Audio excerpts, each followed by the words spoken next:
The part of the podcast you're about to listen to was pre-recorded before the last episode. In the first one we're about to listen to, we focused more on characters and little on the story.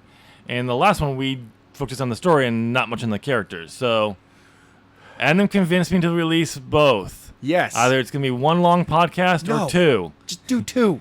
I may not listen to him this time just so I can piss him off. We'll see. But just so you know, there is going to be stuff, we might talk about the story twice a little bit. Whatever on that one. Yeah. So, here you go. Not in the office. Anyway, I'm recording. Yeah, you're going to have to cut this. I'm going to have to cut that. What's up, interwebs? Welcome to the Storytime Podcast. I'm Tim. And I'm Adam. This is the wrap-up of Season 1, where we're going to talk full story of my first novel, Angelic Wars, Legend of the Godchild. Angelic Wars, Book 1. Yeah. There is no Book 2. You got to know the entire title. Yes, you do. We've already gone through the entire book. You can go listen to the first 25 episodes. Oh, yeah. All of it. But this is the wrap-up. We're going to discuss the entire thing. So if you haven't gone through everything and you don't want spoilers, go listen to those. Yeah, seriously. I put in so much work into the characters, the voices, the story, the art of the narration. And maybe when this goes live, the whole audiobook, one large episode is up on YouTube as well. And or the playlist. No, I'm not doing a playlist. I'm going to do one long file. Okay.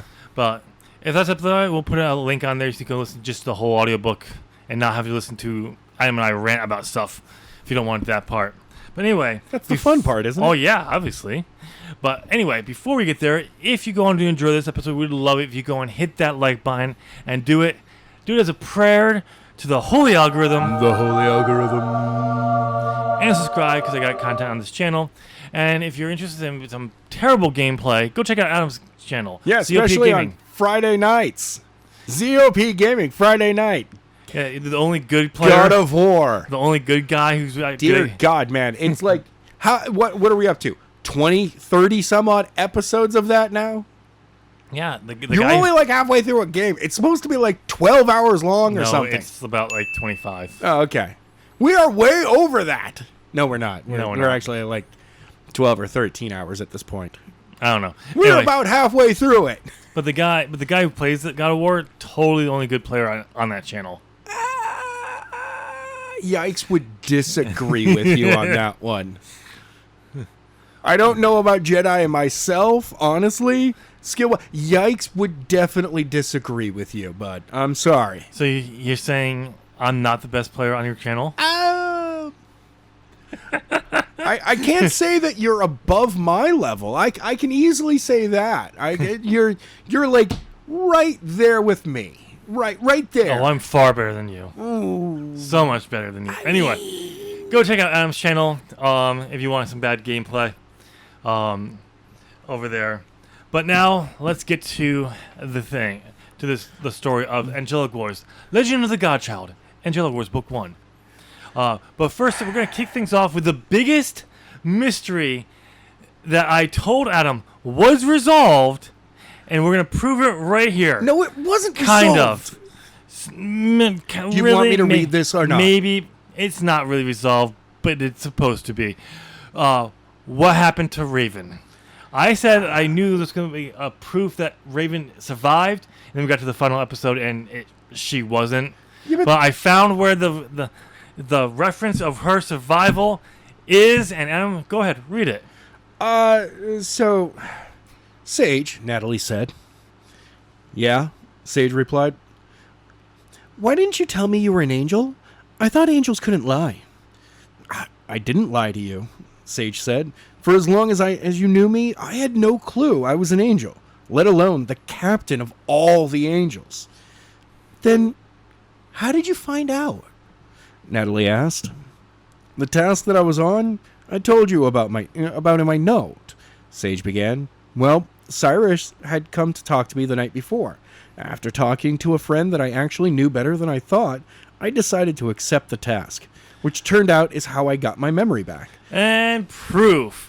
Raven survived. No, that was literally the night before she gets shot.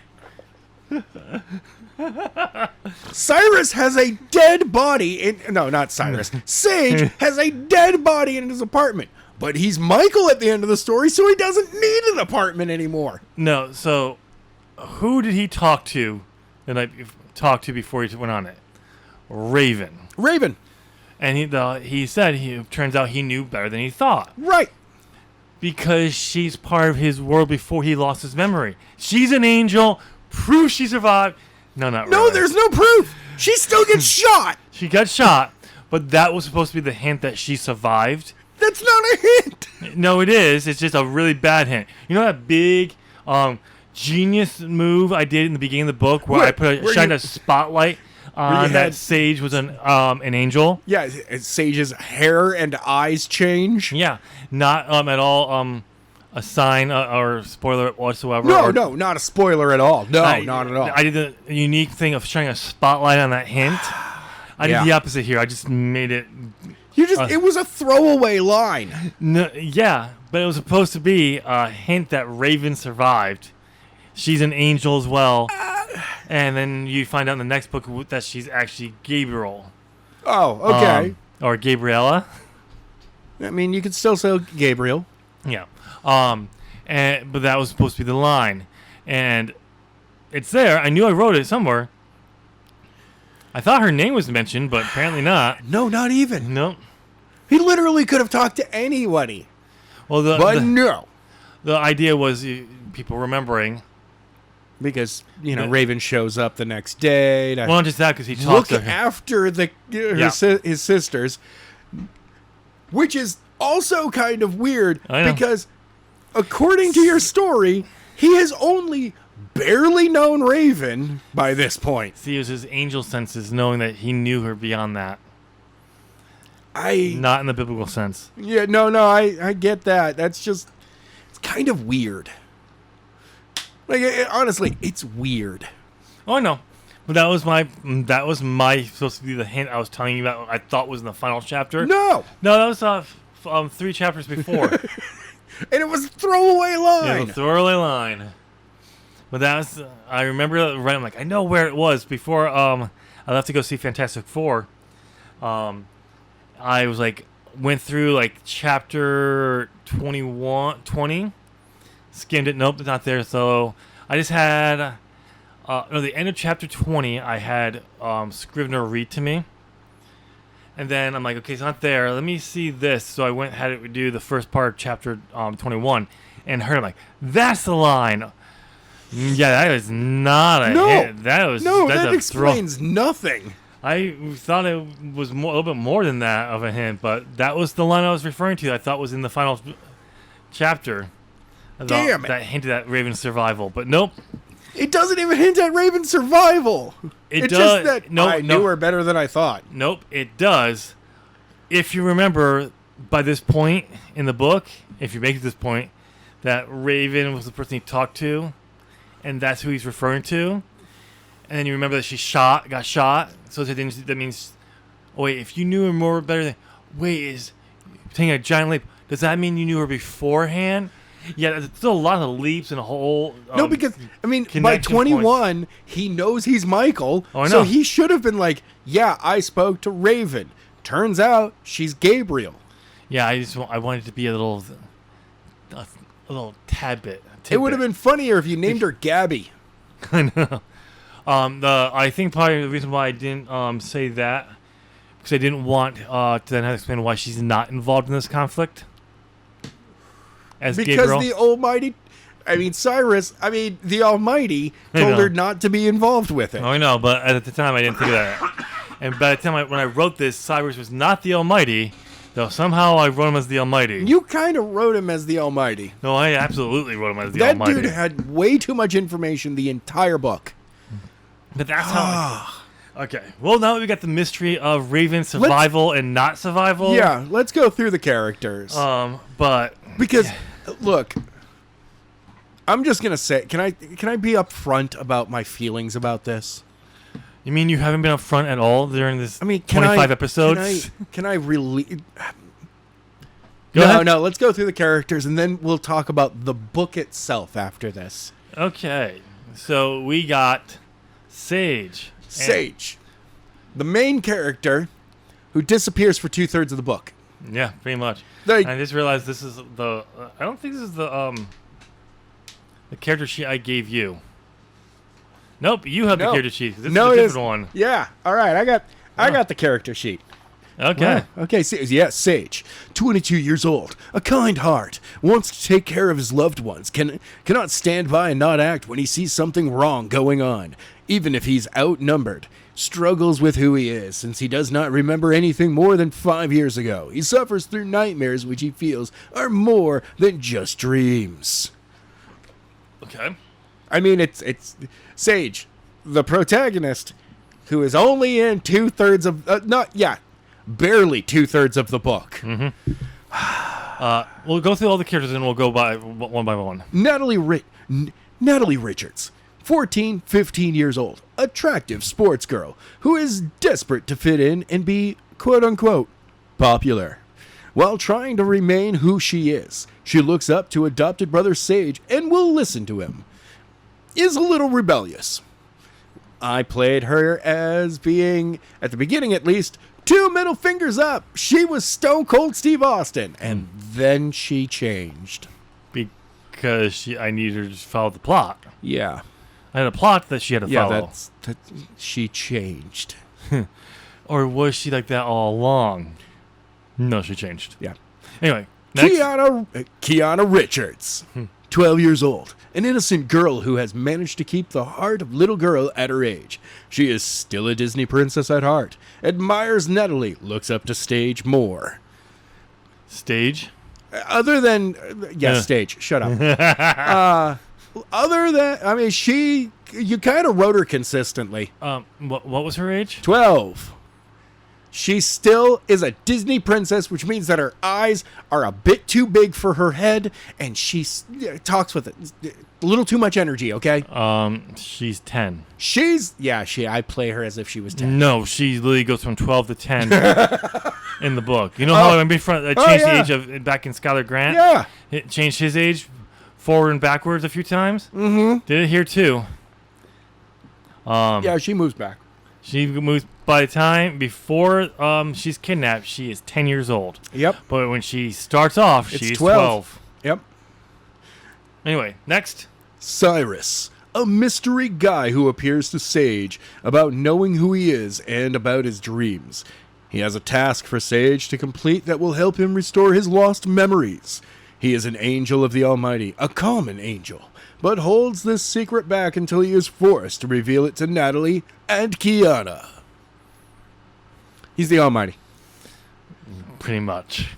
Until he's not. Or is he just hiding himself? I don't know. I explained this earlier. I kind of think that the Cyrus was a vessel for the Almighty to work through. That we'll get to that part, that theory in a second, because I have a reason why I disagree with that. But all right, you can disagree with it, Mr. Writer. Oh no, I have my own theories. Well, no, I mean he's from Texas. I explain why I think that. Why I get where you're coming from. Yeah. Why it's not that. Yeah. But go ahead. As I said, he's also from Texas. No, you just made him from Texas. I don't know what you're talking about. Raven, a girl who works at the cafe Sage constantly goes to do schoolwork, and stare at her. Sage was really weird.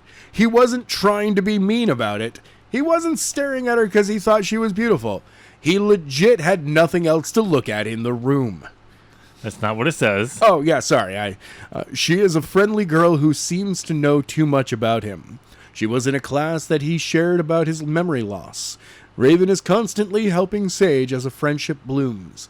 She gives Sage the okay about trusting Cyrus. Note, I did sprinkle things in to hint that she is not human and is another angel. No, you didn't. Actually, I did. It's a terrible one hint. One. No, there's two. One is a terrible hint. Her knowing Cyrus. Yes, that's the only actual hint to it. When you think about it. The actual hint is that, not what I thought was the hint. No. That he can trust Cyrus. Yep. That is it. Yep. Raven becomes Gabriel in one of the unwritten sequels. Wait, there was sequels? Unwritten sequels. Sequel? No, Oh. there isn't sequels. I They're know. just there are multitude. It is an infinite number of sequels because they are unwritten. They are not conceived. Or they conceived just haven't been written down. They were in another universe. You are more successful than what's his name that did Dune. I don't know. You have more books regarding Angelic Wars than he did of Doom. Well, Dune. He only wrote like 4 books in Doom before his son took over. And No. milked that cat. It's there's like 35 books. Yeah, but the original No, author. I think he wrote 12. He wrote like 4 before he passed. And I want to say his name's Frank Hebert. Yeah, something like that. But he didn't write that many. I know. I think he planned to, Oh yeah. but his son is the one who wrote most of them. And they're Who milked that cash cow. I mean, it's Yeah. Anyway. all right. It's time to get to the and in this corner, the antagonists. No, I can't use that one. Sure, why not? What about Burning Bush? Bush. It's on the channel now. It's always been on the channel. Not my channel. Now it is. Frack. Anyway. Manono. No. One of 6 archangels that fell alongside the great dragon. He seeks the Godchild to steal the power from to become the next Almighty and take his throne and send the great dragon into the abyss, impatient and easily triggered when things do not go as planned. The hardest voice I ever did. And I'm glad that I actually changed his voice because now that I think about it, he's gaining power as it goes along. But he doesn't gain power, though. Shut up. He's gaining power as things go along. He's becoming more of this realm. But he doesn't. Yeah, I know. I just needed to change the voice, okay? Because you mean you found the voice and then you couldn't... After you lost your voice? Then I lost my voice for 2 weeks. And then you decided not to... And then I was like, I can't go back and do that. It Yeah. hurts too much. So now I'm going to do this weird demonic voice, which is still... it's great. I actually like the second voice more than the first voice anyway. Well, you changed it 3 times. Oh, well, yes, that's true. Well, you had the original voice. Then you had Voldemort's voice. yeah. And you couldn't really do Voldemort's voice, so No. you try to do a more demonic version of Voldemort's Voldemort voice, and then it just leaned like when he got the Godchild power, like the last 2 chapters, Yeah. it became full demonic, Sure. and then it didn't because the power got taken. Whatever. Anyway, Dr. Jacob. Sorry, let's take 2 on that. Sure. Okay. Dr. Jacob Piper Trowell. Traol. You try to pronounce that. Troll. He's a troll. We're dealing with a troll. Trowell. He's a troll. We're dealing with a troll. No, it's Trowell. You're Anyway. forgetting the joke, Adam. Yeah, I'm ignoring the joke. I know Tim. you are, but you're not Early supposed to. 30s, a professor at the Red Creek College who is a master of the occult. He secretly works with Monono to achieve his goal. His desire is to be at Monono's left hand when he becomes the Almighty. Why is he searching with whose goal? Dr. Jacob's goal? Anyway, plots are to use David Toller's cult to find the Godchild. Seeks power. I love how you gotta go like flip the page so you can know what happened when you should know what was gonna. I don't know what you're talking about. I have no idea what any of. Yeah, I just went immediately to clipped English Yep. accent. All right, next. Dr. David Toller, early 60s, head of a local chapter of Global Cult where they seek to place people of their cult into the presidential positions of all the countries in the world. He had sought the Penetrovox for years when it mysteriously appears at his door. He brings Dr. Jacob Piper because he is aware of his connections to the occult. Monono approaches Dr. Toller to take the scroll, but agrees to work with him, not aware of his being worked. Not aware of he is being worked. That is a sentence. There is a period after worked. He is a ruthless man and doesn't care what he has to do to achieve his goals. So you mean the greatest line ever written is right there? Wow. Thank you. Not aware of he is being worked. I find that you just realize that now. You've read through this to get the voices multiple times, and you just realized it. Yeah. Anyway, anyone else? Daniel, age unknown. Probably around the same age or older than David Toller. He is David's number 2. He is the shit. While David is ruthless, Daniel is more cheerful and like a grandpa. He believes in what the cult is doing. I don't know what I was just trying to say. Is doing, and the extremes willing to achieve them. However, he treats people kindly. People underestimate him because of his friendly nature. Yeah, I don't know where I went with his his. You completely halfway through the book swapped David and Jacob. Yeah, maybe. No, not Jacob. Not Jacob. Jacob was clipped English the entire David time. and Daniel. David and Daniel. I think that's also because you basically wrote them as the same character. No. Yes, you did. No. David, you made him far more ruthless than he should have been in some of the later chapters. You got him right off the bat, but then I think there's a big enough gap between recordings. Plus, I think it was around the time you lost your voice. Then when you came back, you just made Daniel far more not of a grandpa, but vicious. I read what was on my page, and you were doing it wrong as always.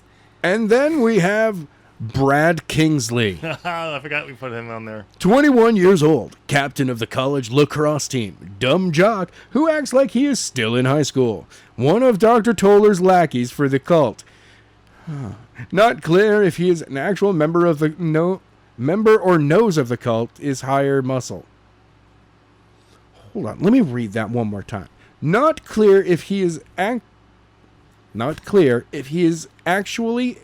No, it's not actually.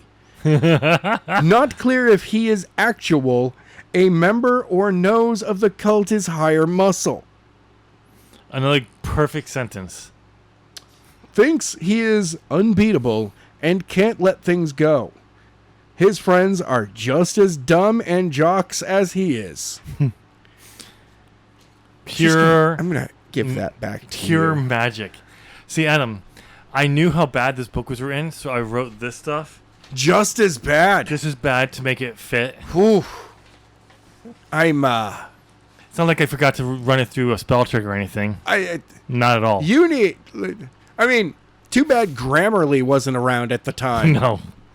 That could go through Grammarly, and I think Grammarly would just respond with, "Why?" No, but why?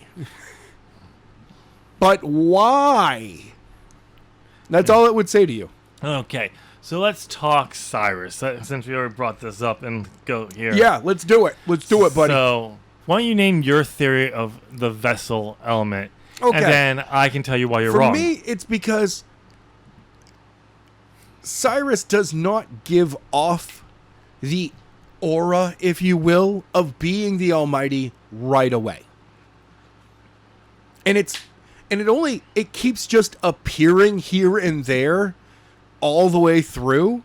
Is that it's like, wait a second, he knows more than he's supposed to. Wait, hold on a second. He shouldn't be able to just show up here. Angels can't teleport. And yeah, it's stuff like that. So, here's why you're wrong. Because I said so. Okay. No. I mean, all right.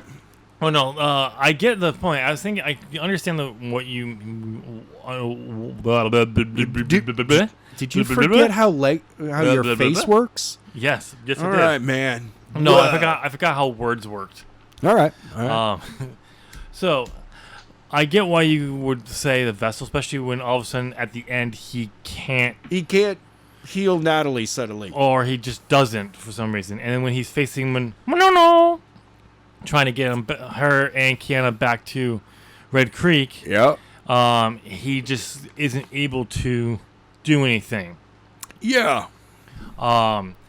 Because he's not supposed to act. That's supposed to be. He has signed that task to But Michael. he has been acting. Yes, but to defeat Monono, Monono, No. that was assigned to Michael, so Michael must do it.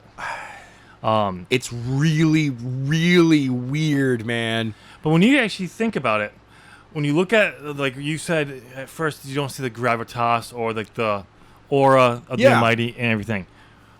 But when you think about it, if I was going in that direction to make him the Almighty, that's how you would do it. Right.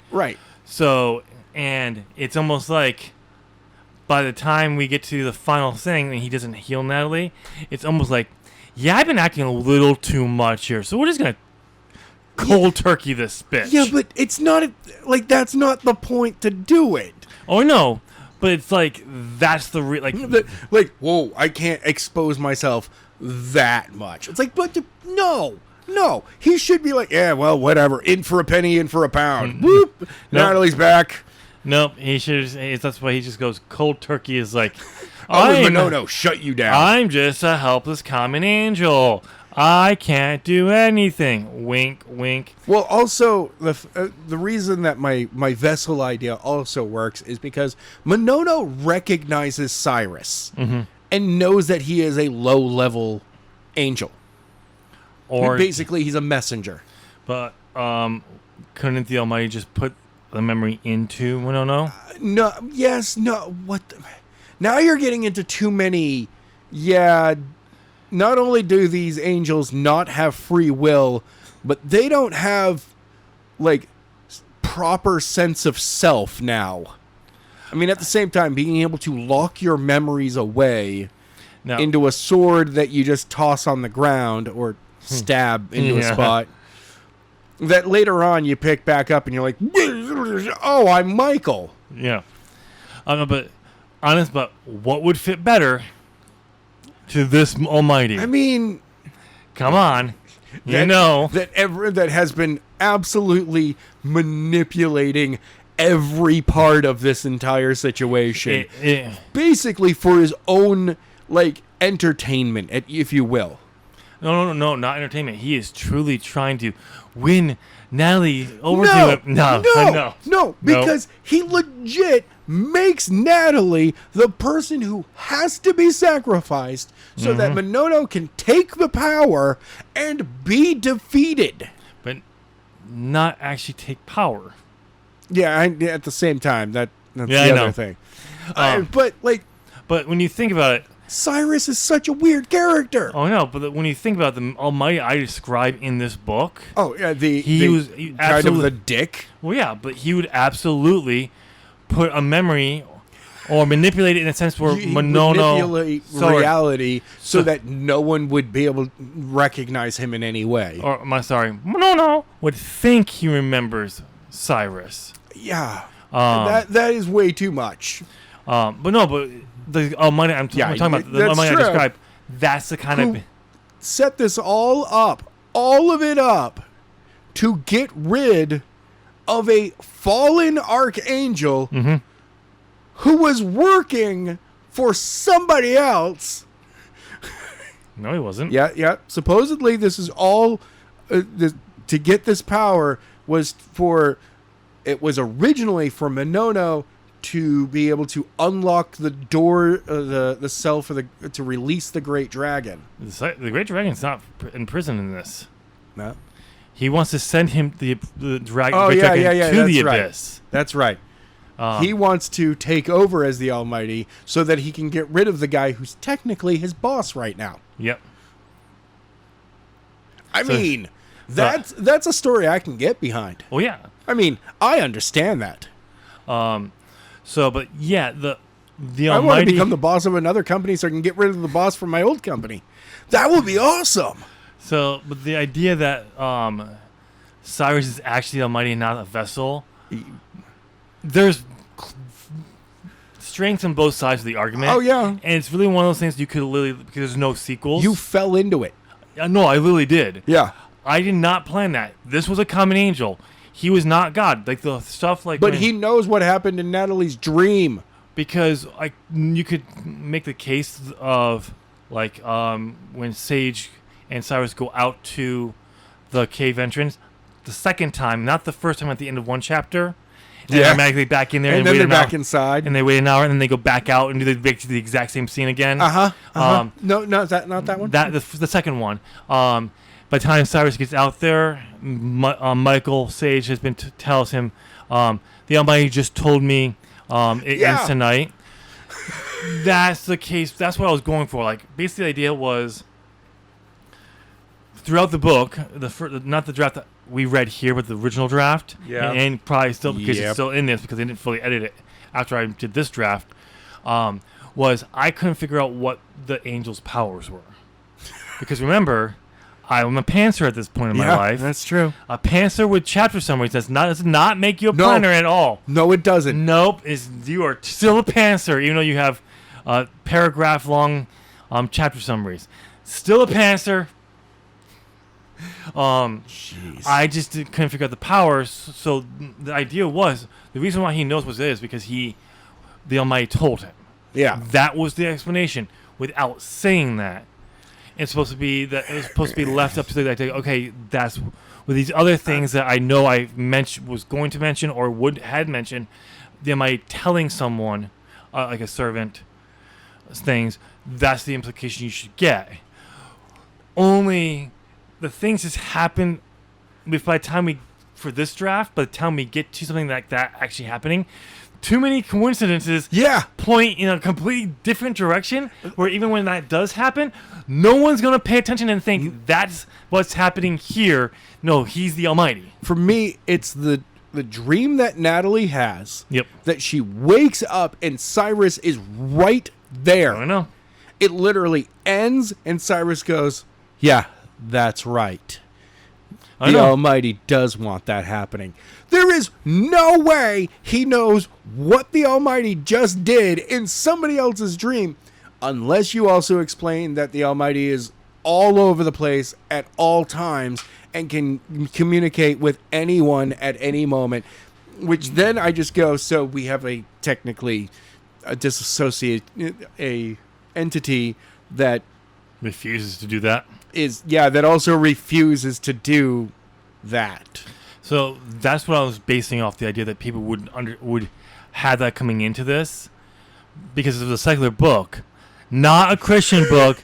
Totally not a Christian book. It totally is. We'll save that. We'll talk about that in a few minutes. All right. But so I think you're right. There is definitely a case for him to be a vessel.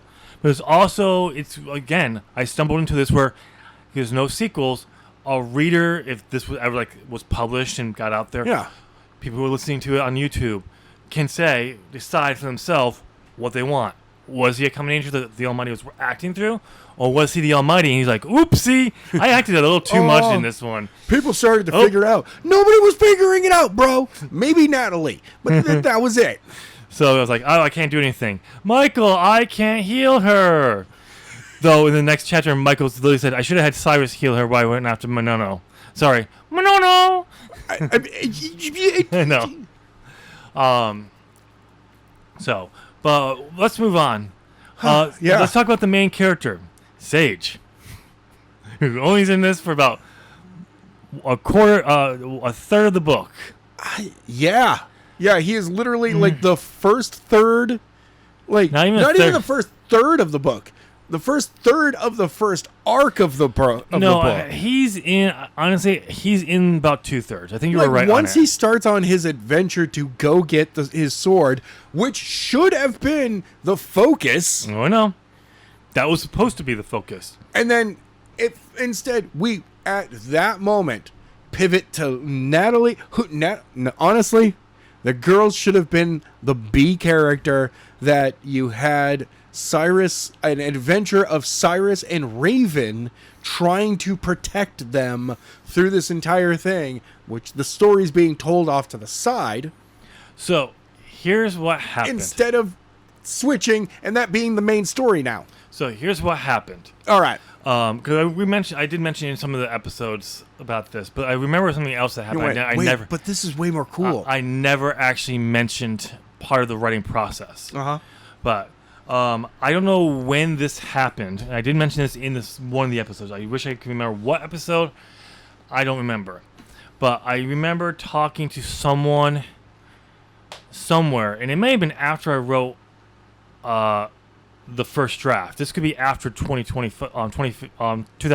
2025. What? No, 2015. No, it was 2005. We're just going to keep moving Okay. back into 1995, maybe? No, it's 1975.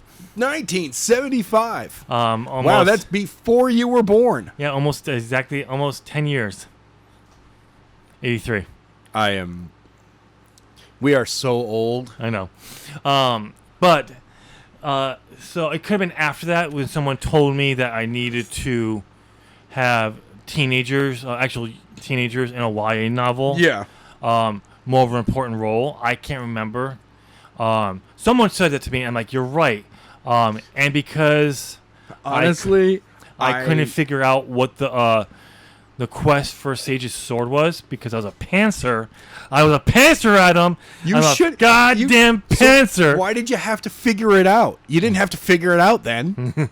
If you're a pantser, you just go on the adventure. You don't have to figure out what the adventure is. Because I was an outliner, but who believed he was a pantser. Yeah, I know. But I was a pantser this time, Adam. No, you weren't. It wasn't for another year less than a year before I'd realized I was not a pantser.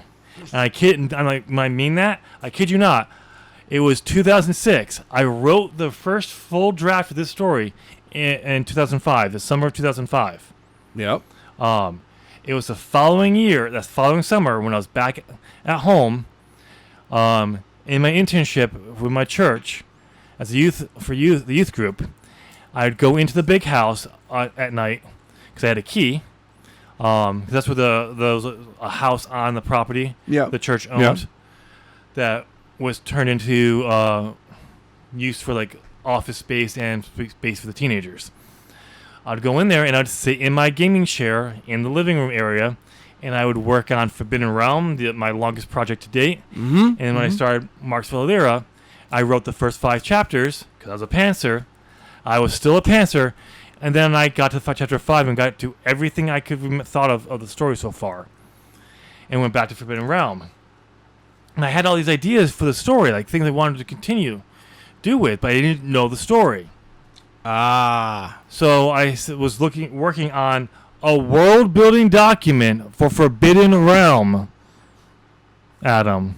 Like the... I go planning things out. No. The RPG? No. Forbidden Realms? You mean Forgotten Realms? Forgotten Realms? No, Forbidden Realm. I purposely went with Forbidden Realm because Forbidden Realm was not taken because it's Forgotten Realms. Anyway. I'm willing to bet something has Forbidden Realm at this point. Probably. It's been the title for so long, I just don't change it until I come up with a better title for it. Anyway, I was working on the world-building document for Forbidden Realms. Yeah. When I was like, hey, if I don't know the story, I should just work on these other elements that I have ideas for that I don't know full details on, like I've been doing for this. And it was just like, oh, wait, I'm not a pantser. I'm a planner. Yeah. I've been planning this entire time. And the best part is you can find a story sometimes in your planning that you're like, huh, there's an interesting story over in this section of the world. What happens over here? That's kind of what happened, but not. I know. I did pants the original drafts outlines because they were summaries. Yeah. For Marx Valera.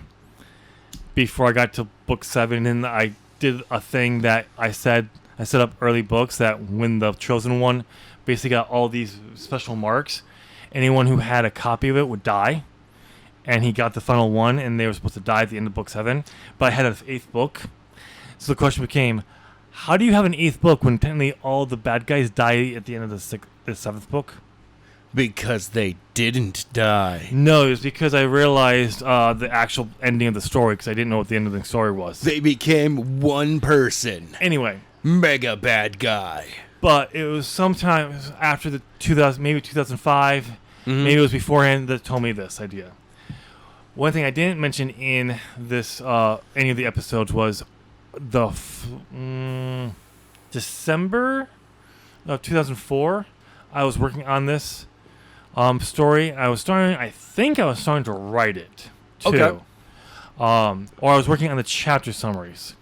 This is when it was called Rike in the Caridian Sword, because I was going to have my main character for Forbidden Realm, who I had to turn my anime project into the Second Coming of Jesus, but known as Rike, because Yeah, that works. yeah, and I thought, oh, I could connect this story to that, but this happens beforehand, and this whole all these ideas I have for the big story that I can never figure out how to connect, could be the last tempt by the devil before he has to go on to the end time shit. Anyway, Okay. sometime in December, I realized, like, yeah, this isn't gonna work. I can't connect these two stories. Smart, right? That's being smart. Yeah. And that's when I renamed it to. I tried to keep it when I renamed him to Sage. I wanted to keep it because I liked the name, main character, and the Caridian Sword. Kind of like the Harry Potter, and Yeah. whatever. But I was like, no. That's when I came up with. I wanted to go with Angel Wars, but that at the time was a Christian CGI TV episodes. I have heard thing. of it. So I couldn't do that. So I went with Angelic Wars. And then I don't know where I came up with Godchild, because that was not the term. I think that came in my second draft, because I had two versions of the story. And I wanted to change some stuff based on... I was trying to tie into Forbidden Realm. Yeah. Because I was not tying it. I wanted to remove it, and I had some other things. I eventually took those ideas and created the new chapter summaries, which is what I wrote the first draft on in 2005.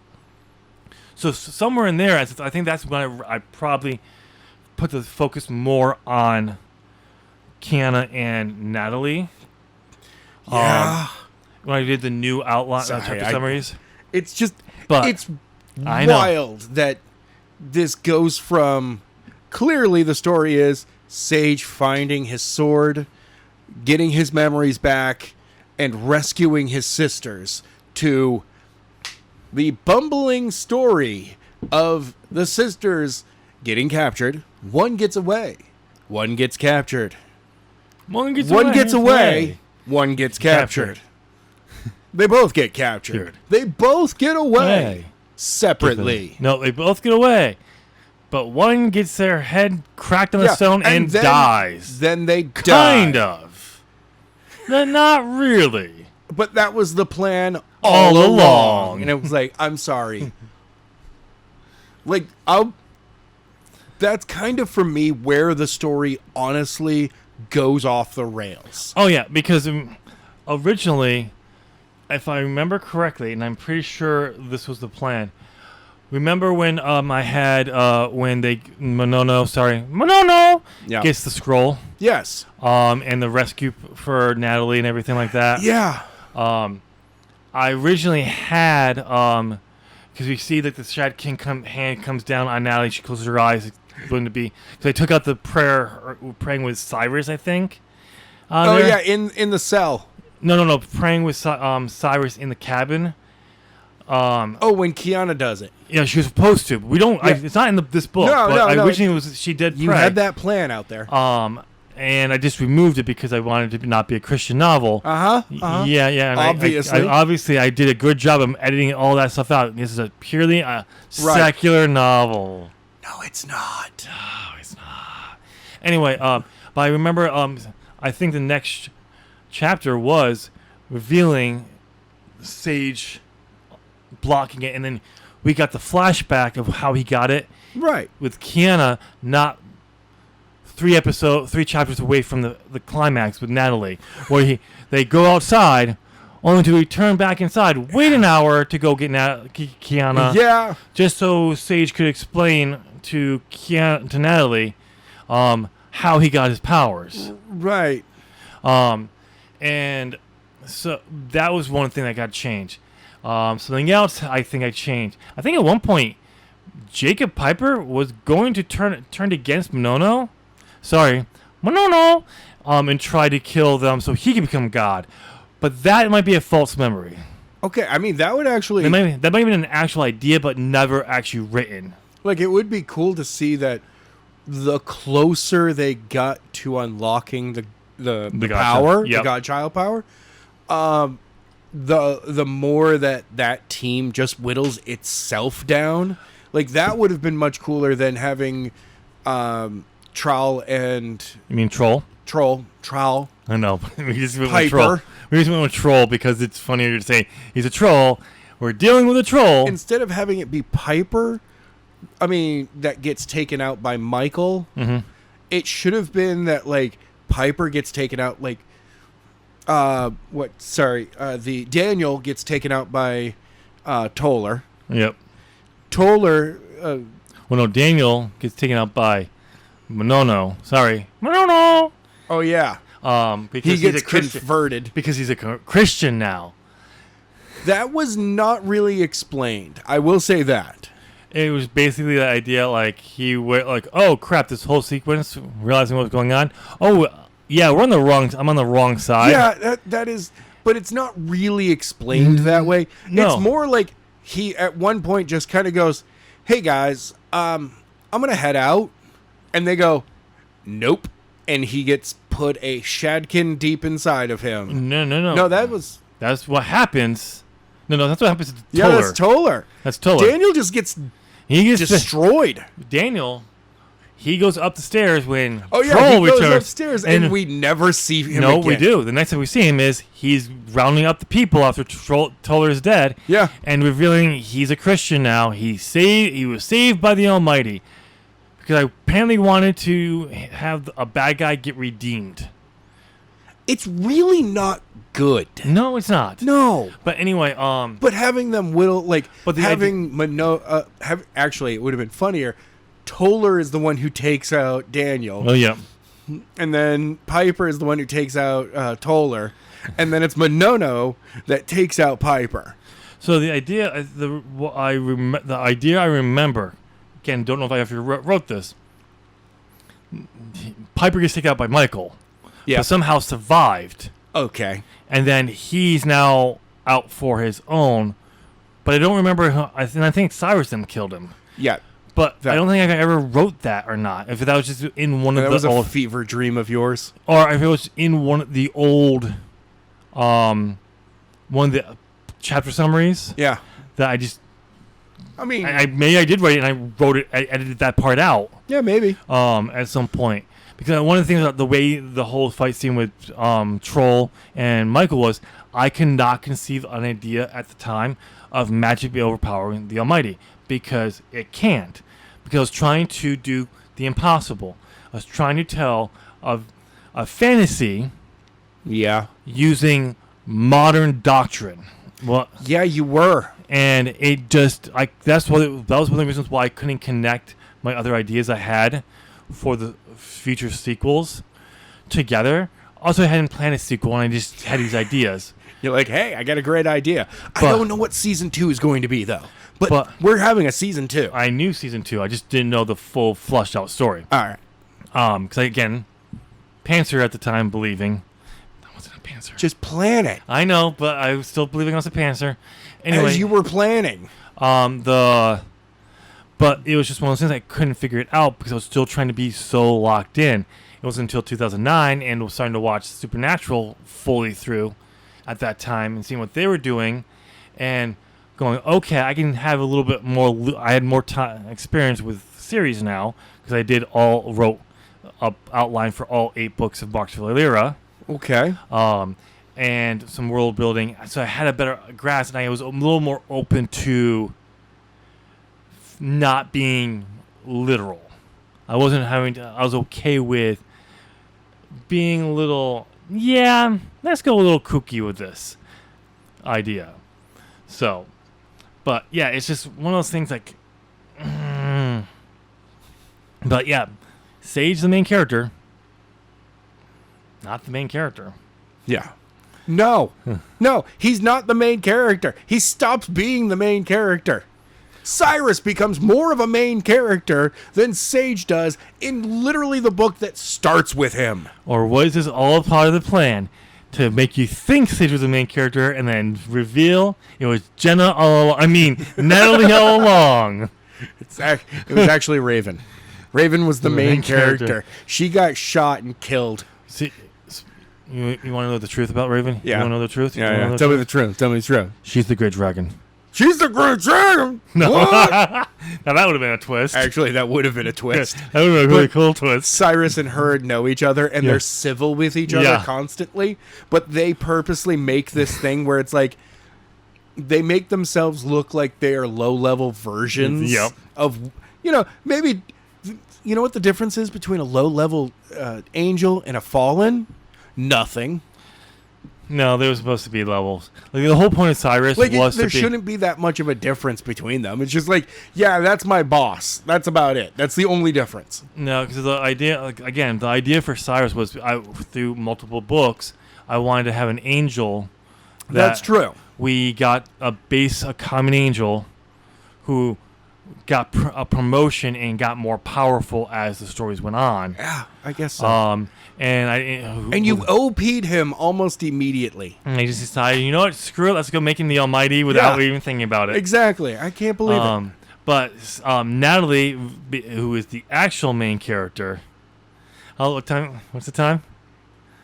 50? Yep. Oh, well, good. Yeah, It's the wrap-up episode. exactly. We can go a little long. Yeah. But Natalie who's the main character. Thoughts on that? Oh, Natalie. Not what happens to her because the Almighty's an asshole. Like, but that is kind of the problem with her, is that she is... She is treated as a commodity in this story, less than a character in this story. she's a chess piece. Yes. Yeah.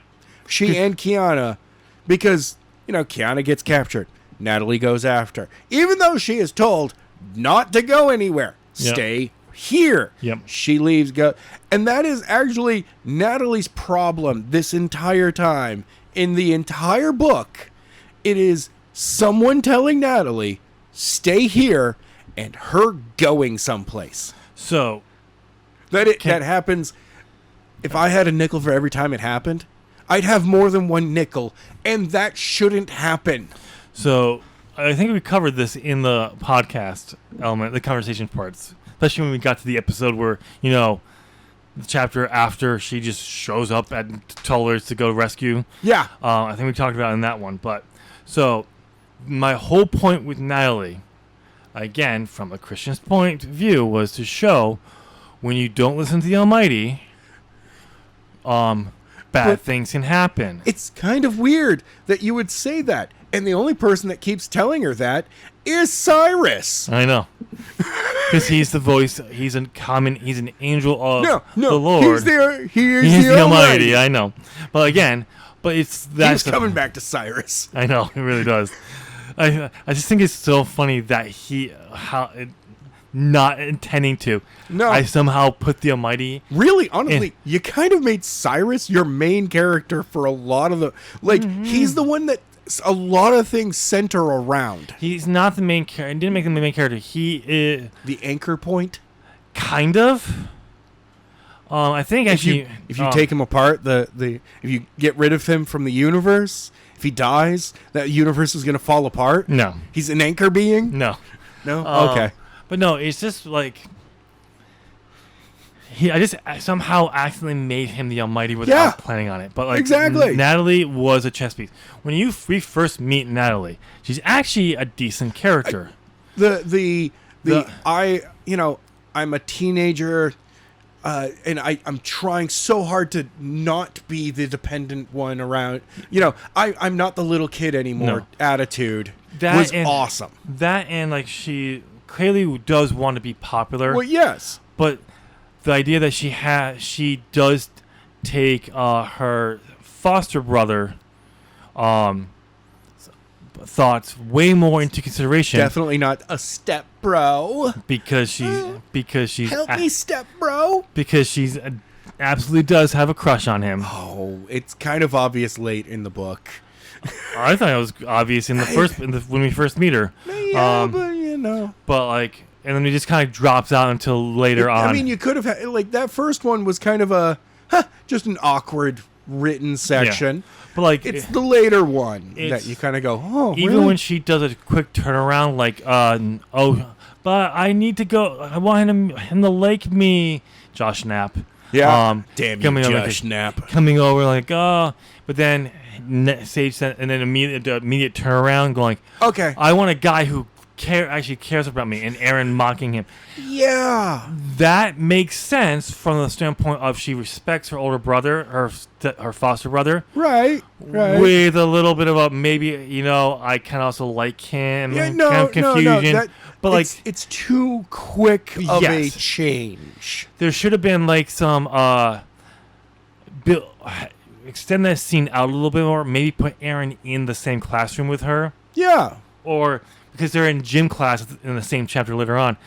Her say one thing, but then Natalie just kind of ignores it, saying like, "Yeah, I did want to go." Yeah. But then finally, when she really hammers her at gym class, that's when she says it. Because like, no, Sage was right. Yeah. That's the moment that she should have been like, no, you know what? But no. Sage was right. But then because after we've already had him pull her hair, he slapped and everything, then she realized, no, he was right about him. Type moment. But no, I went right for the. Yeah. So, but like once we got into the heart of the story, she became a chess piece. Oh, it was move Natalie here, move Natalie there, Yep. move Kiana over here, move Natalie there, move that. It really was a lot of. It wasn't. We're going here. We're going there. We're going back here. Back Well, to the house. It wasn't move. Meanwhile, back at the house, I can't believe I did that. Monono is staring out the window. Meanwhile, There was I was never moving Kiana here or there. When she gets rescued, I was moving her off the board. oh, that's true. She goes to the cabin and then kind of hangs out there for a while. And then book-wise. until I needed her again. And then she gets picked up from there. Because I couldn't figure out what I wanted to do with her, but I wanted to have a sister, and that was my way of doing it. And then they still aren't reunited at that point. Nope, they don't reunite until like the climax of the book. Basically. Yeah, and then Natalie gets rescued and put in a cave. Yep, It really was. I didn't have a better story, so I just moved these girls around for a while. yeah. My first book, I didn't know. I was trying to be a pantser. The weird part is, do you know what that reminds me of? What? Classic Doctor Who episodes. It was like, all right, and in this 6-part episode, the Doctor gets captured in the first episode. His companion gets captured in the second episode. The Doctor escapes in the second episode. Doctor gets recaptured to meet up with his, but he doesn't get captured by the right people this time. It's the other people. And you're like, that's the third episode? Oh, God. Yeah, so it's one of those things where it's just like... That is classic Doctor Who right there. Yeah, the first novel, not trying to... Me really trying to copy the excitement I got from Shadowmancer, but make it in present day without actually copying it. This is what the best I could do at the time, because I had other ideas down the line that were more ambitious, but I couldn't figure out this. And the confusion of trying to link it to Forbidden Realm, then not linking it to Forbidden Realm. The original storyline was not even this. It was a prequel to this. Everything links to Forbidden Realm. It was Omenseer was the original title of the first book. Omenseer. Did you ever see that future yo-yo commercials where you had like as a string, you had two like jewels and there's a third jewel in the middle and it wraps around like a little plastic thing for storage? I could not remember what it was called. No, I have never heard of that. I found that at Kmart one day and I bought it because I thought it was cool. That was going to be the story of, I cannot tell you the name of the main character's name. She was going to be an Omenseer. Yes, I called her an Omen Seer. I just needed Omen or a Seer, and it would have been fine, but I like the name Omenseer. Yeah, you definitely crammed 2 words together. 2 words of all time to make another word of all time. Yep. And it was going to be turned out that this triangle with jewels they were going to need, or something like that.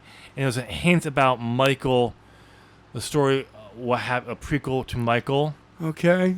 but I couldn't figure out this story version of the for Omen Seer, so I decided to go back and tell Sage's story, which just how happened in around 2002, 2003, four. 4. What just came out to theaters?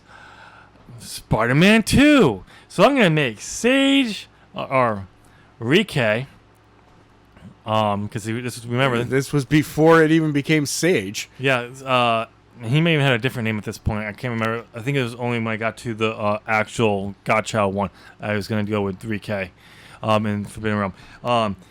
Was going to be a superhero in the hometown, and then I immediately scrapped that idea when he realizes he needs to go find this piece of an asteroid in the Smithsonian that has a sword stuck into it.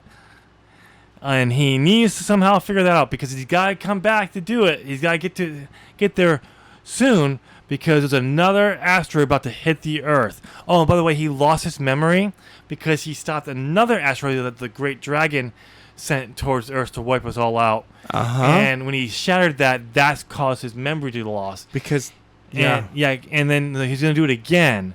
So he needs to get his powers back, and then he does. So he draws the sword out of the stone. He goes there, he grabs it as he's pulling it out. His wings shoot out of his back.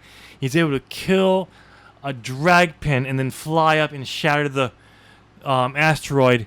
But this time he doesn't lose his memory again. Of course he doesn't lose his memory. And there's going to be an adventure somewhere in between there. I could not tell you for the life of me. All right. But when I actually had a bullet-based timeline for this, because I was a pantser. Yep. Absolute pantser. And I sat down to write that story. I realized for the first time, writing's hard. Oh, man.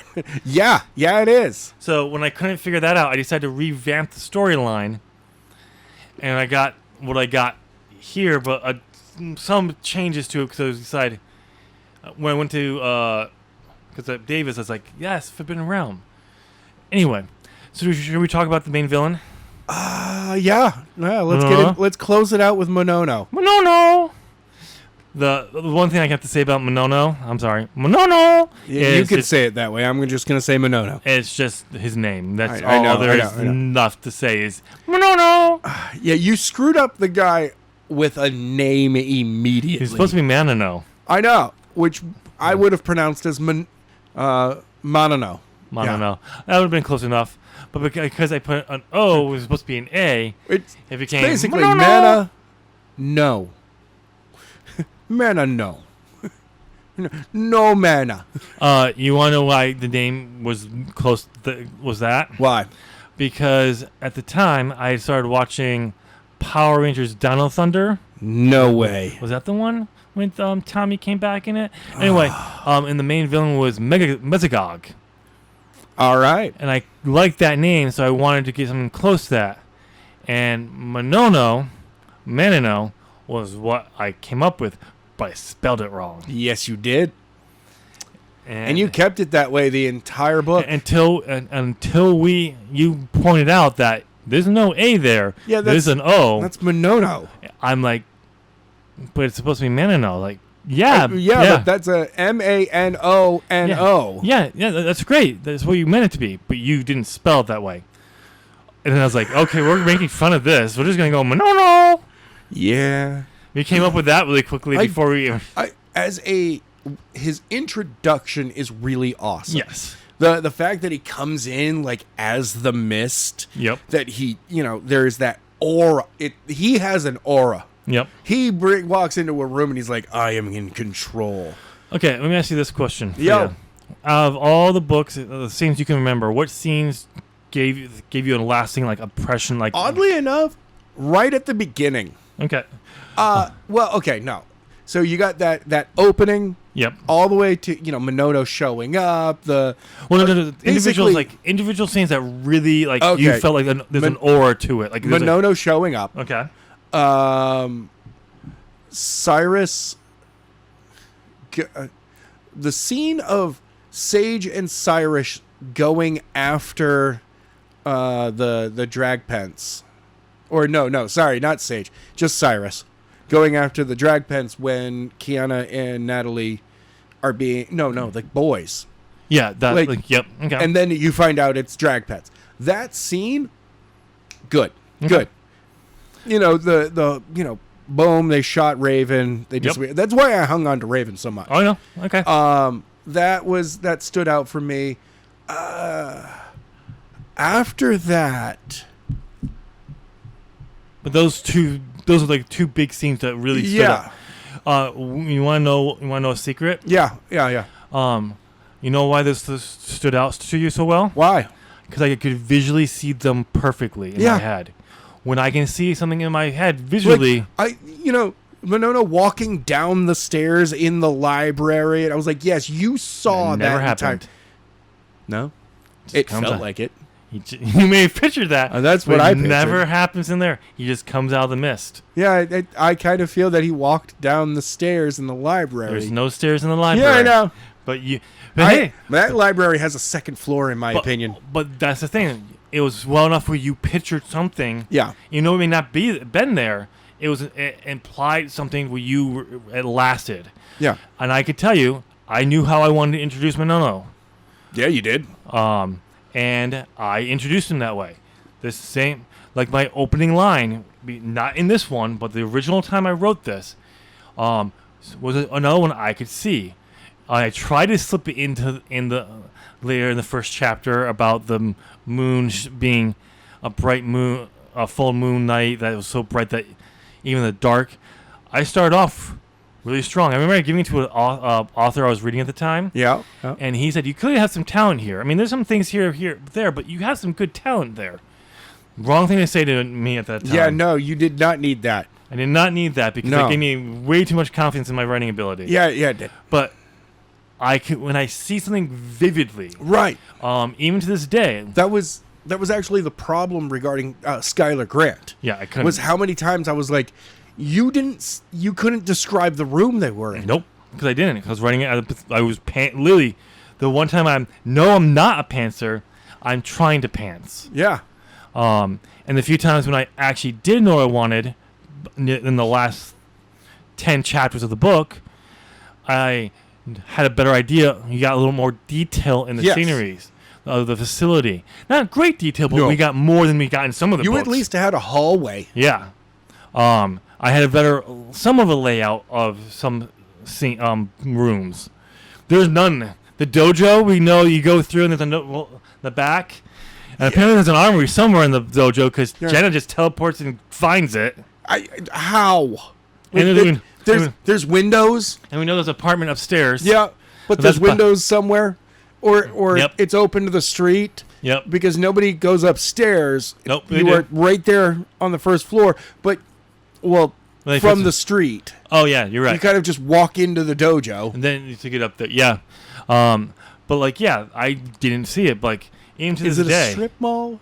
Yeah. Is it a strip mall? It's got a 2-floor. So, even to this day, another example of this is True Slayer. It's a story I was working on for a long time. That I kid you not, I'm just going to do it because I'd love to doing this little thing. Yeah. It started as a short story. Then became a novel. Then became 3 novels. With 3 short stories, 3 intro novellas. Yeah. Then a novel. A grand epic novel. Then back to a novella. Then a novel. Then a trilogy. Back to a novel with 5. No, sorry. 4 intro novellas. Back to a grand epic novel. But nope, it's a novella. Sorry, it's just a novel. A single novel. Actually, screw the novel thing with intro novellas over the past. We're just going to go with an epic manga, anime, shonen jump story. Okay. With maybe a potential sequel. I got that all wrong, but every time I talk about this, that's how that story went. I'm trying to develop that. Just start writing the chapters, man. I can't do that. I've tried. It doesn't work. Pull a shirtaloon and see where it goes. I tried, trust me. But one of the times it was supposed to be a novella. It was during the last time I actually wrote for now debunked no longer in existence, NaNoWriMo. Yeah. But the first scene I wrote. I've been seeing this scene in my head for months. And it turned out it was about 600 words, I think, maybe 700 words I wrote. And it was exactly how I saw it. You know how long the next scene was? How long? Couldn't tell you, but longer than it needed to be. This was a novella. You know how long a novella is, right? Yeah. About 20. It's slightly longer than a short story, but No, that's you're thinking of a novelette. yeah. A novella is about 20, maybe 30, depending on your starting point. But usually it's about 20,000 to about 50,000 words is a novella. By the time I got to the first chapter, through the third chapter, I had almost 20,000 words. Of the first chapter? No, not the first chapter, like the first 3 chapters. Oh, the first 3 chapters. Yeah, I had almost 20. I gave up writing it at around 16 to 17,000 words. You just keep going, bro. No, because You see where the adventure takes you. no, I had an outline and everything. I knew Yeah. the story. I was trying to tell a novella, but I was almost at the bare minimum of a novella for the first 3, maybe it was 6 chapters. I cannot remember of it. The first chapter, the first scene I wrote, fit exactly how I saw it. Everything after it, I had ideas for, but I couldn't see it, and those Ooh. scenes were bloated. And that's the thing. Like, if I can see it, will be interesting to see when we get to season 2 of Storytime Podcast when we do Marks Valera. Yeah. Because a lot of that I could see. Okay. All right. That might be your stronger books. A lot of it I could see and visualize. There's only one of those, isn't there? No, there's 2 There's 2? that was written multiple times, and the first, second, third person, then another So draft wait, with the it's first the- person. Then back There's to third only person. one book. No, there's 2.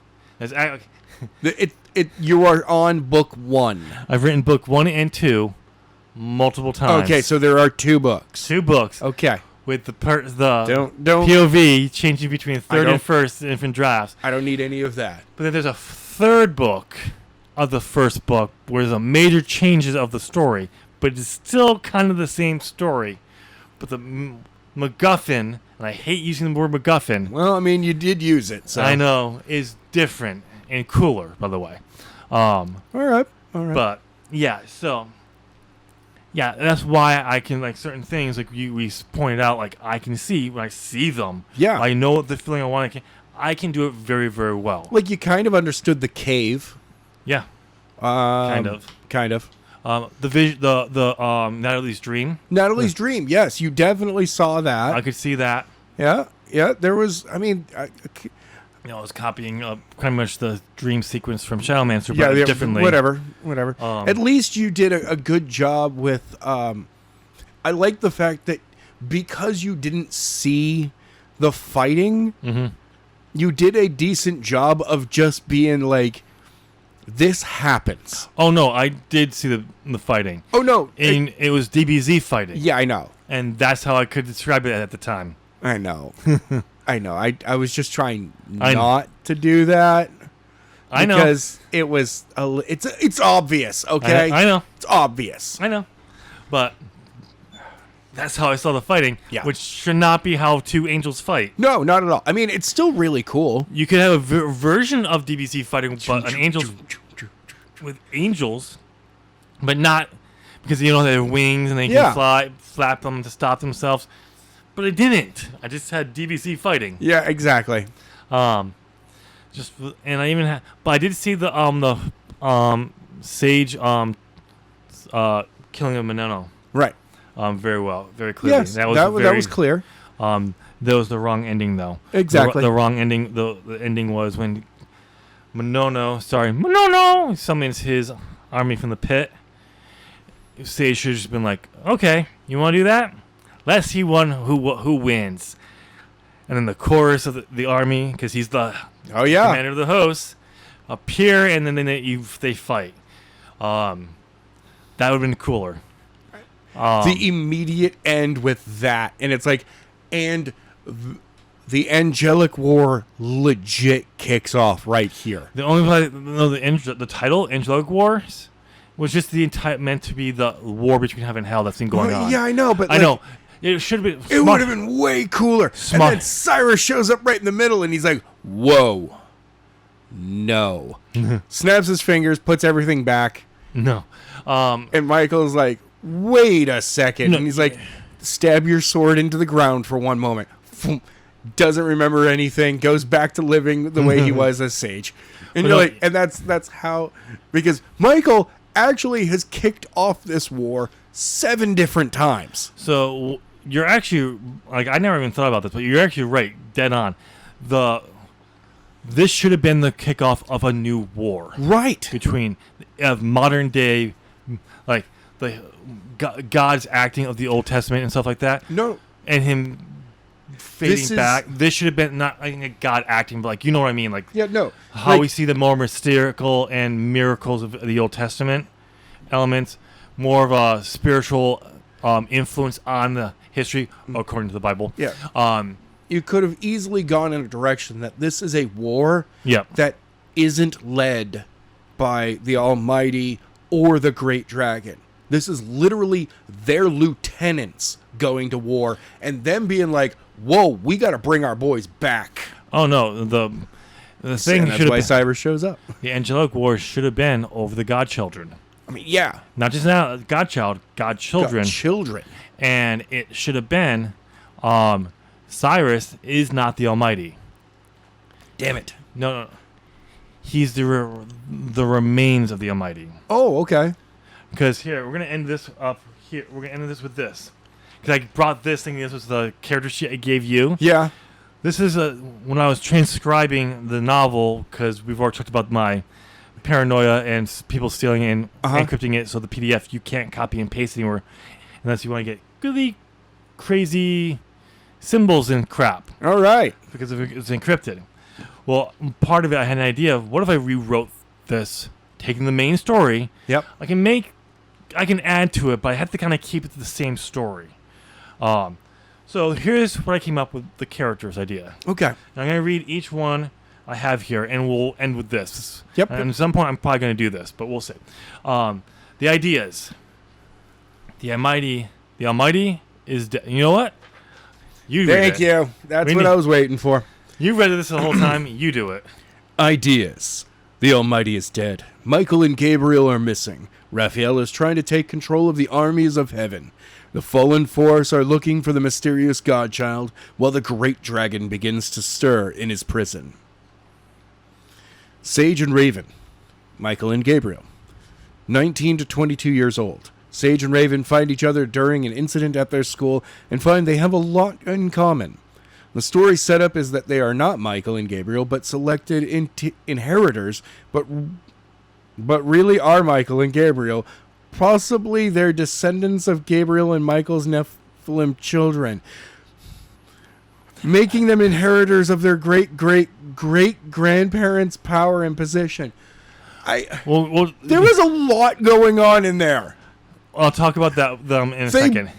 They're the children of themselves? No, so the idea was, I wrote down what the base idea was. Okay. They are not Michael and Gabriel. No, the base idea was go with what it was in this story.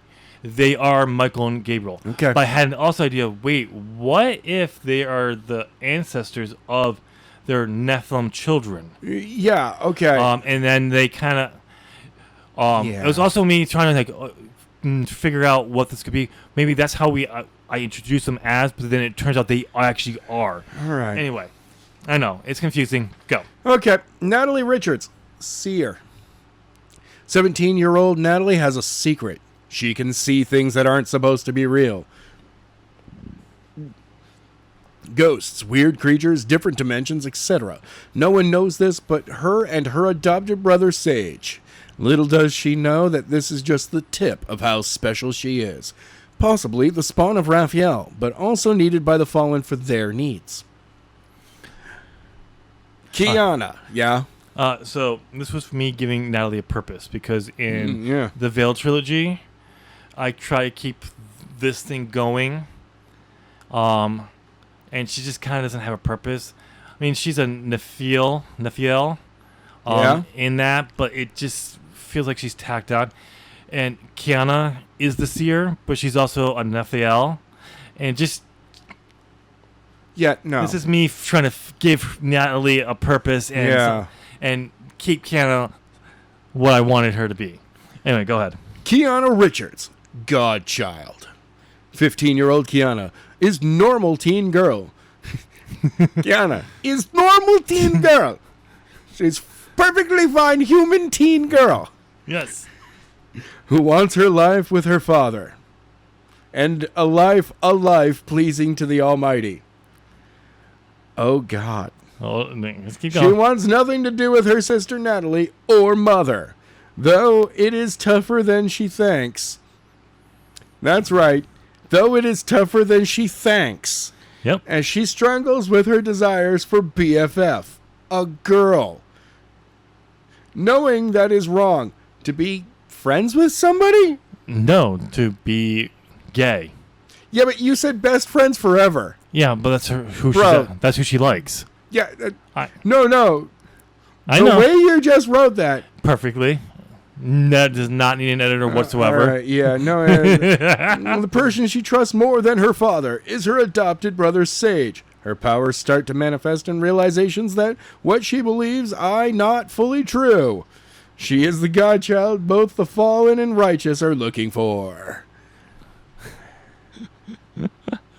Anyway, moving on. Monono / Jacob Piper. Monono seeks to return to the heaven and not as the one who sits upon the throne, but as a righteous angel.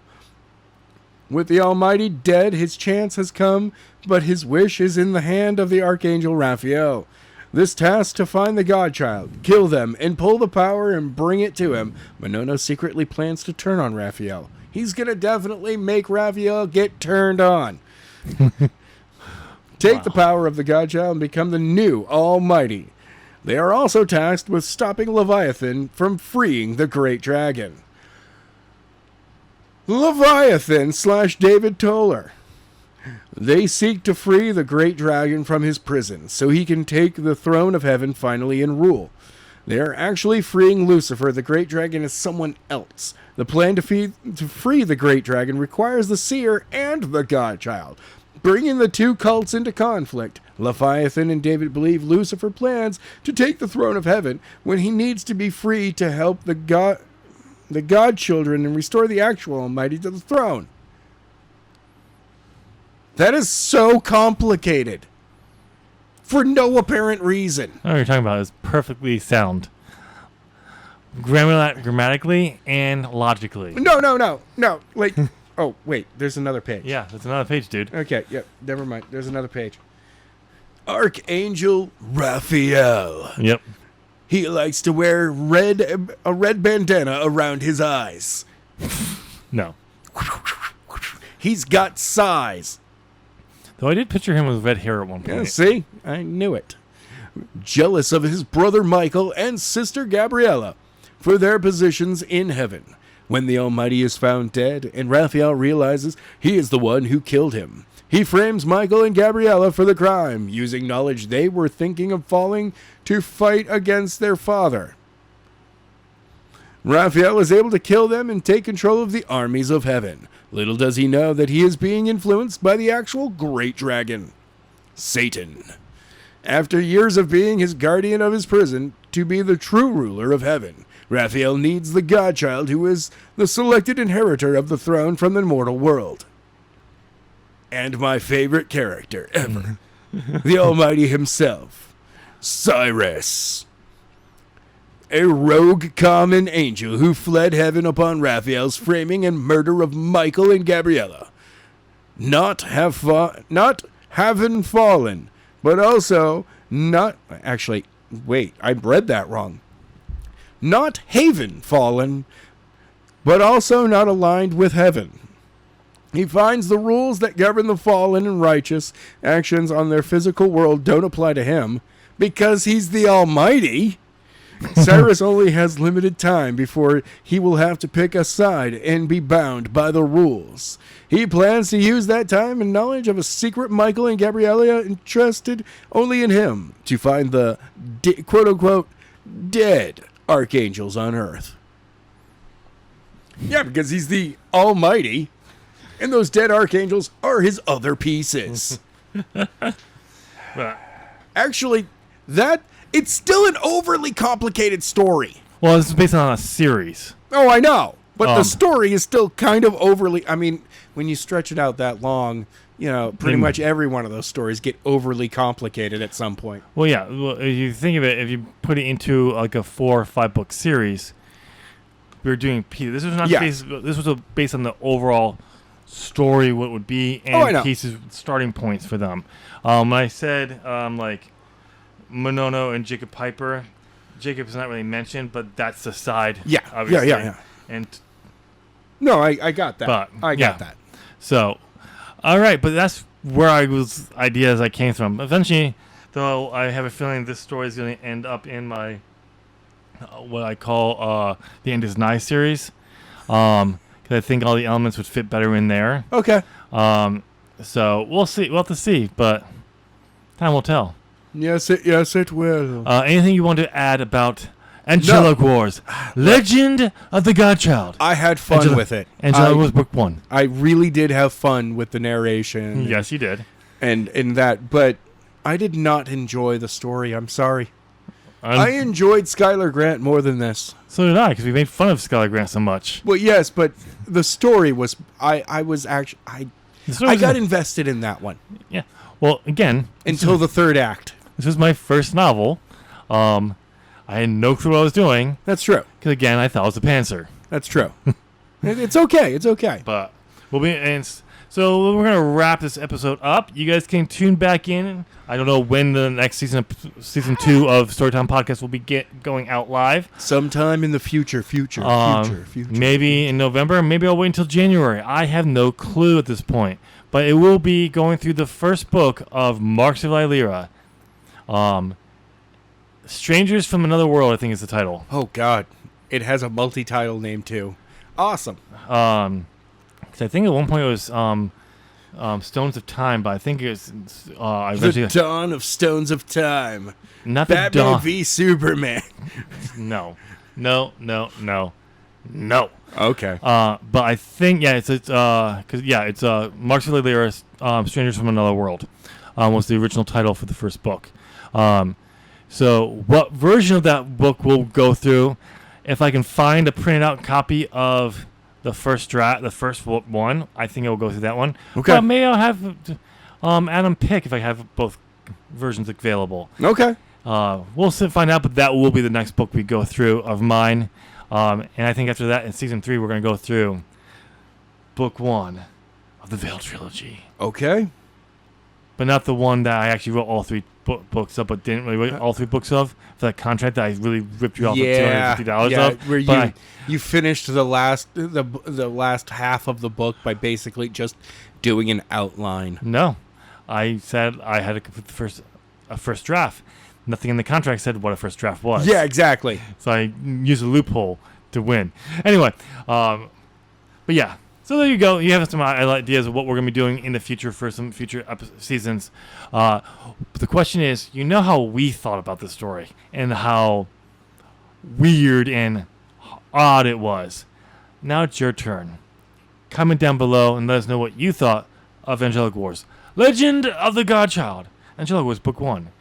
But if you made it this far into this episode, why don't you go on and hit that smash that like button and do it as a prayer to the holy algorithm. The holy algorithm.